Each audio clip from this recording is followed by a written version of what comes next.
My name is Rachel and I wanted to talk to you today about my 10 favourite books in the world.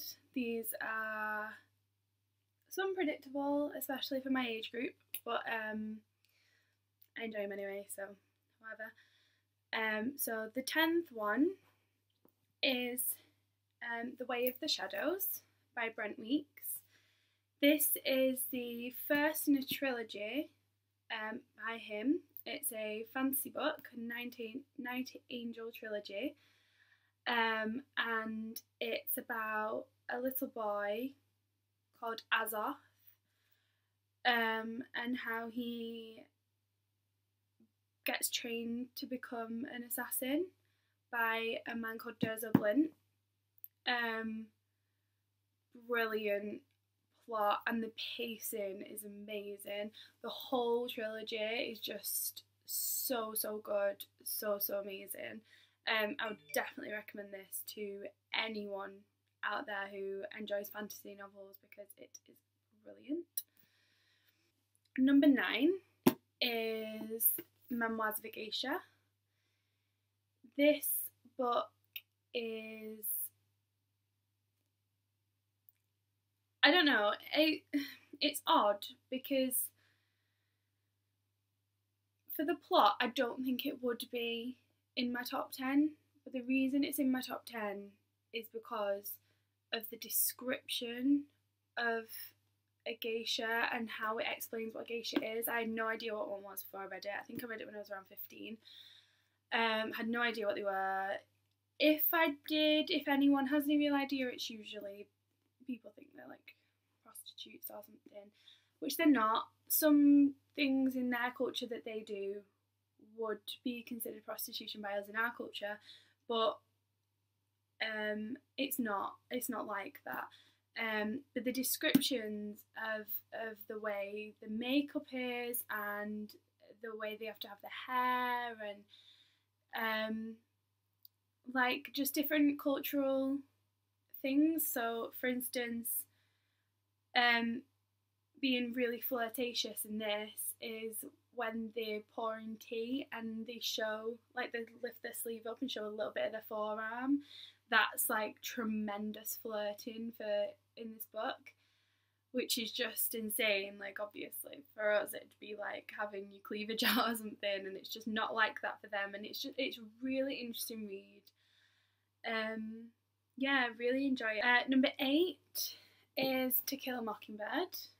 This is actually quite a recent read for me.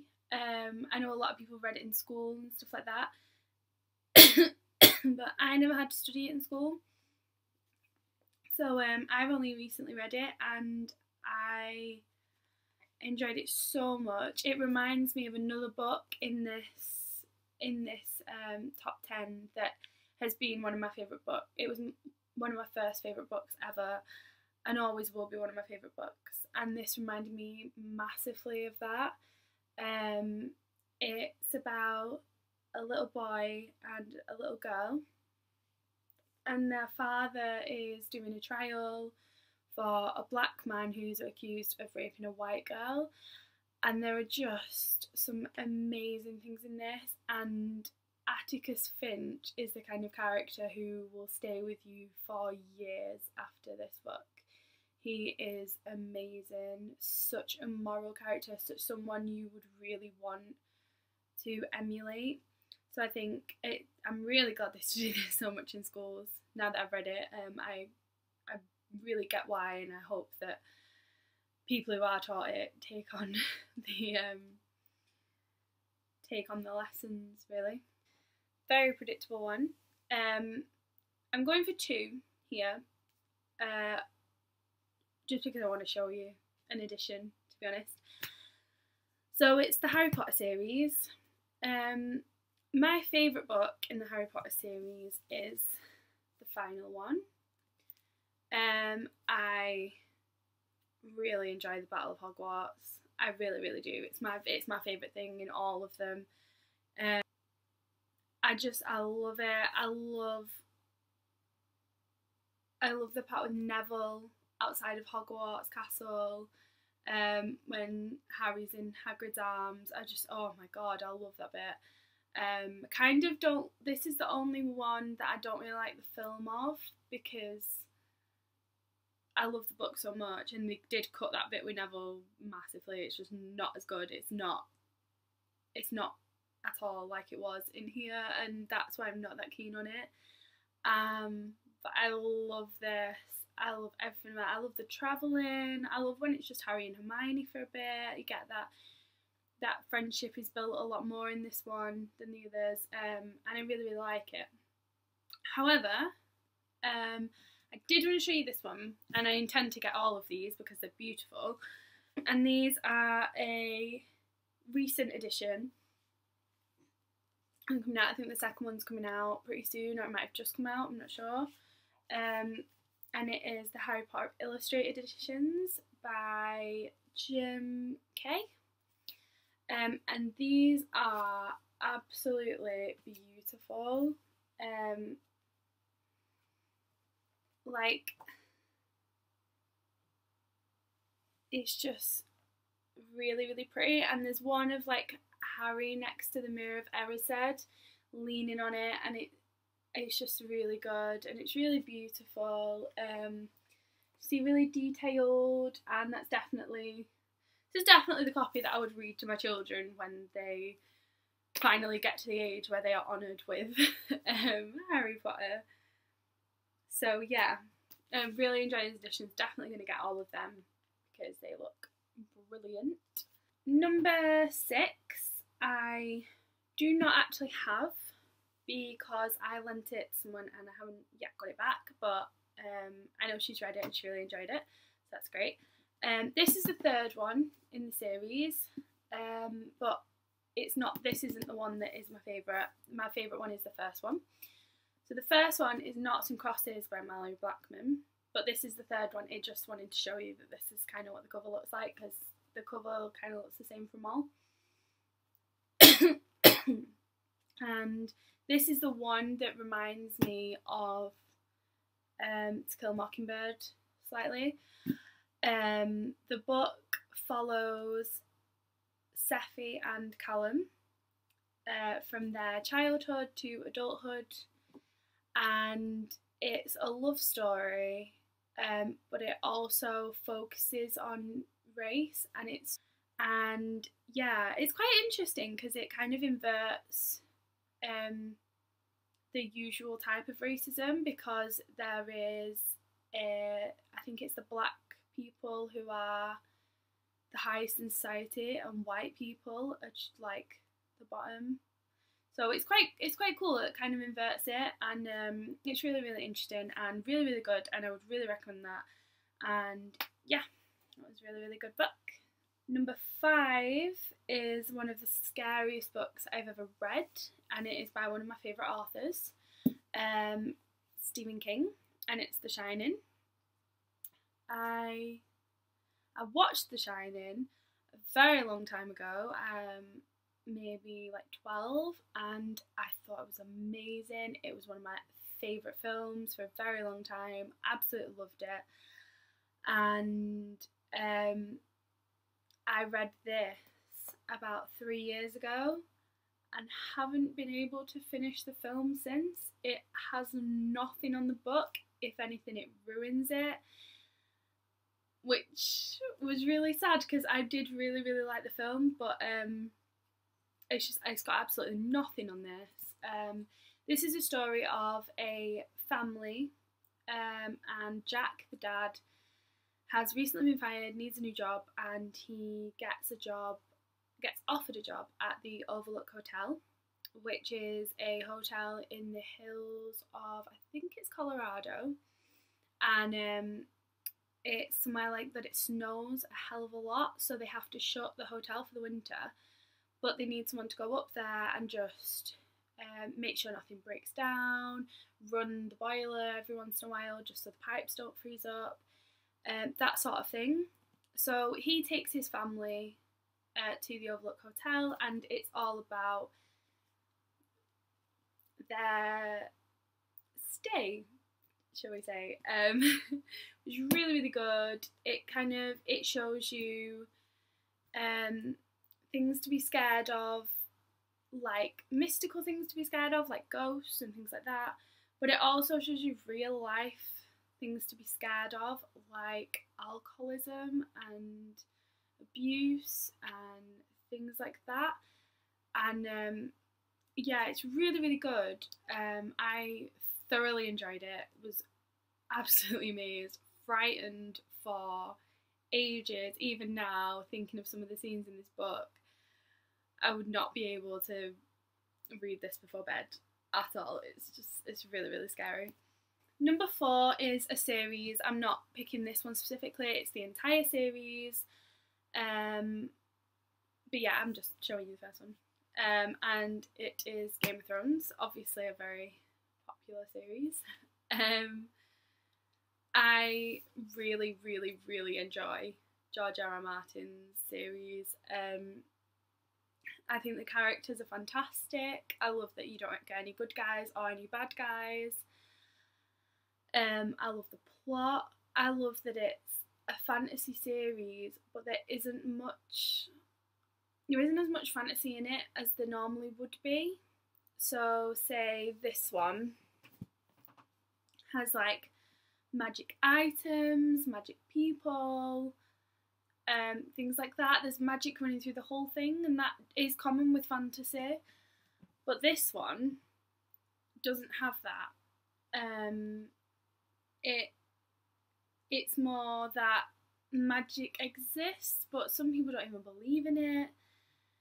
You see it and you read about it and you know it's there, but it's kind of not there at the same time. And I really love that because it doesn't depend on it to keep the story going. It's very much about people and politics and philosophy and things like that, and the philosophy of power, need for power, things that are really, really brilliant.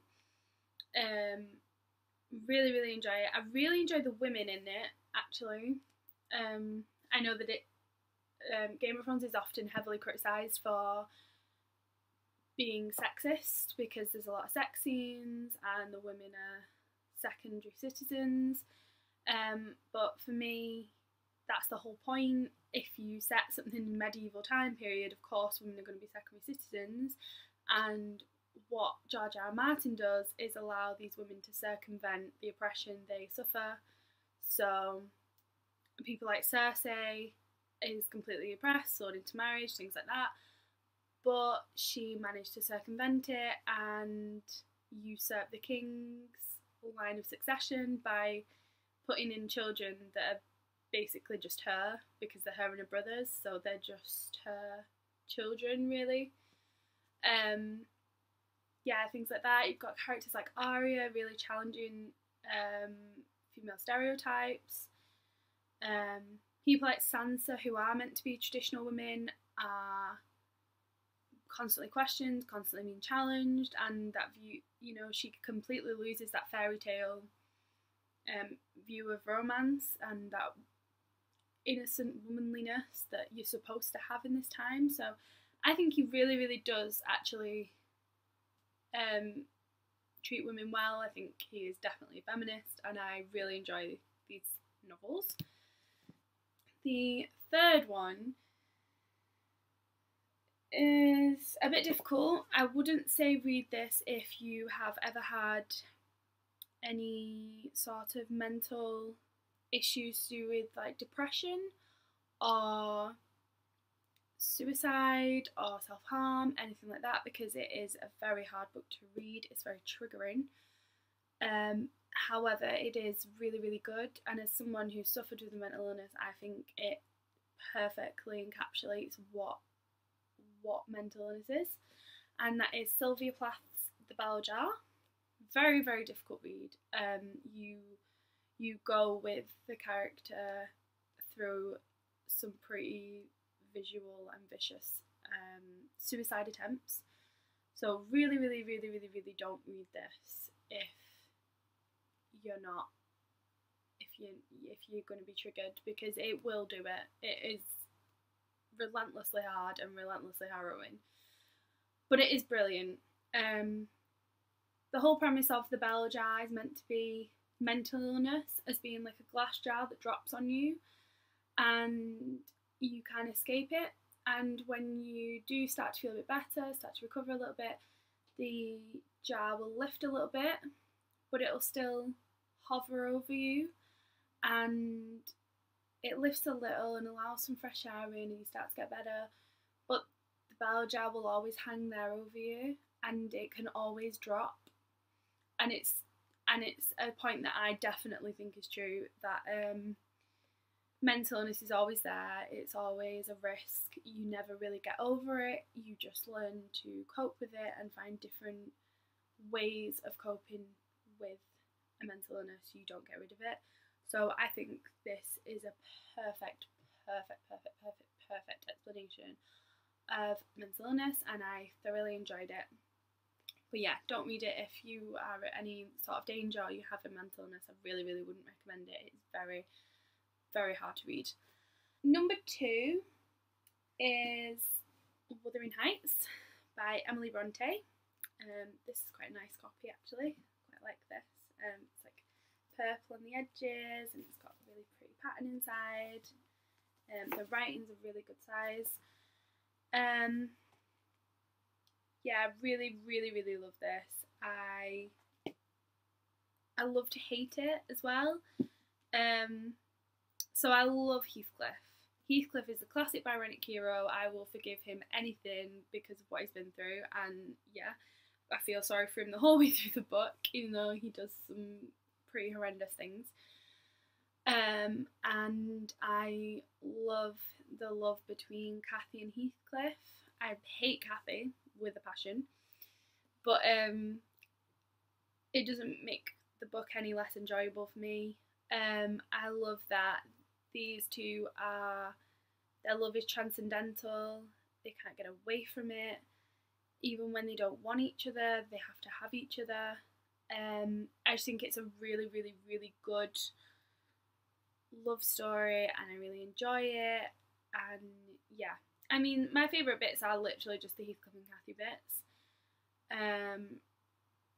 Yeah, and if you don't want to read it, if it's quite an old book and you're not sure, it's hard to get into maybe, I would recommend watching the ITV adaptation of it with Tom Hardy, because that was amazing and that's the best adaptation I've seen, because it puts the Heathcliff and Cathy bit in, but it puts a lot of the stuff with the children later in, which a lot of adaptations don't really tend to do.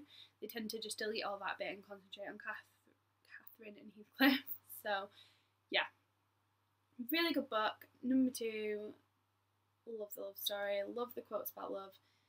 Yeah.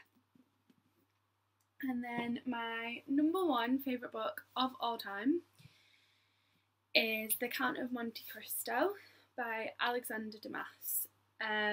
This book is amazing. I've since got this amazing copy. I got it for my 21st birthday off my favourite person, and basically this book took me forever to read. It's a lot of pages, I know that. 1,243 pages long it is, which is pretty long. It was the first book I've read that was over 1,000 pages, so I was really proud of that. And it follows a really nice man called Edmond Dantes at the beginning, and he has everything. He's about to get everything you could ever dream of. He's a lovely guy, really nice to everyone, looks after his dad, gives all his money to his dad to help him be okay while he's away at sea. He's a sailor. He's about to be promoted to captain. He's about to get married to a beautiful woman called Mercedes. Everything is lining up. And basically, this is in the first 50 pages, so I'm not spoiling anything. These 3 men come together and hate him because he has everything. One of them is in love with Mercedes, one of them wants to be promoted instead of him, and one of them is just drunk and happens to be there and doesn't really mean any of it to happen. But yeah, they basically plot and get him arrested and put in this jail where they basically just throw away the key, because I think they say he's a Bonaparte sympathiser. I think, yeah, I think it is that. And basically does manage to escape, and he comes back to Paris again. Brilliant that it's set in Paris, my favourite place. And he comes back to Paris and he goes for his revenge, and it's amazing. It's intelligent. You never know what's going to happen next. It's an amazing read. Some of it is difficult. I think there's around page 400. There's a lot of like history and politics and stuff like that, and that does make it a bit dry and a bit difficult to get through. But once you do, and you get to the bits where he's gone back to Paris, it's amazing, and you just waiting like, how's he gonna get them and stuff. So yeah, this is my favourite book of all time. Absolutely love it. It's brilliant. So thank you for watching this video, and if you've read any of these books, if you didn't like any of these books, comment down below and let me know why, or let me know if you would have put any other different books in your top 10. Thank you very much for watching, and yeah, goodbye.